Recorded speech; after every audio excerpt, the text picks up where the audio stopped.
Hello, welcome back. GovDoc Breakdown, no opinions, just facts and summaries of government documents, and we let you take it from there. June 18th, Supreme Court opinion, United States v. Skrmetti.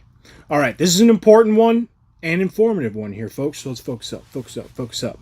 We are talking about a Tennessee law, Senate Bill 1, and whether it violates the Equal Protection Clause of the 14th Amendment.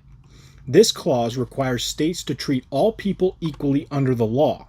Also, under this, there are certain classes or characteristics of people that are set forth as suspect, quasi-suspect, or neither classes or characteristics. So suspect class or quasi-suspect class.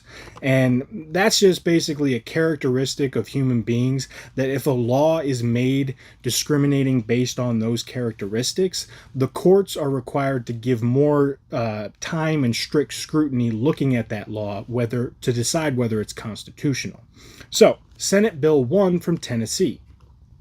This bans certain medical treatments like puberty blockers and hormones for transgender minors when used to help them identify with a gender different from their biological sex or treat discomfort from a mismatch between their gender identity and biological sex.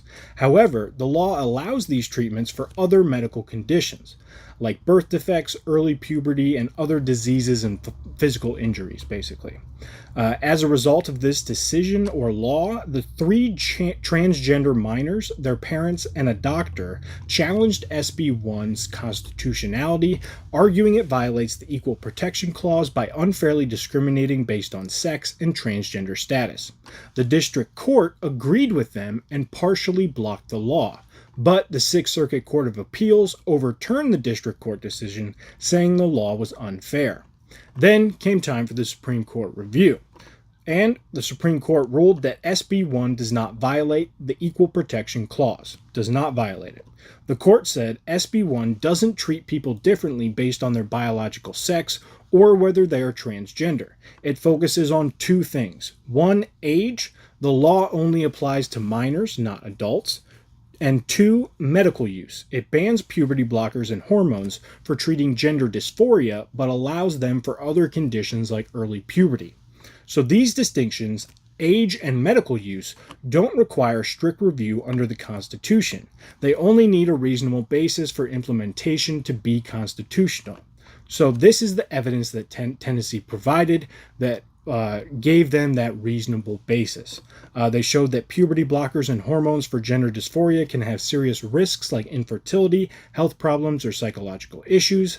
Minors may not fully understand these risks and might regret treatment later. The long-term effects of these treatments aren't fully known, and they cited some studies that actually called them experimental. And less invasive approaches might help minors with gender dysphoria without these risks. And one thing we need to make certain to understand here is that the court did not decide whether transgender people would end up being a protected class under the Equal Protection Clause. So basically the court said since the law did not target based off of the class of transgender, the ability for them to rule whether they would be a protected class moving forward was irrelevant, since that law had nothing to do with it, if that makes sense. So SB 1 will stay in effect until further notice. Kaimo, keep your mind open. Do your own research, form your own opinion. See you in a little bit.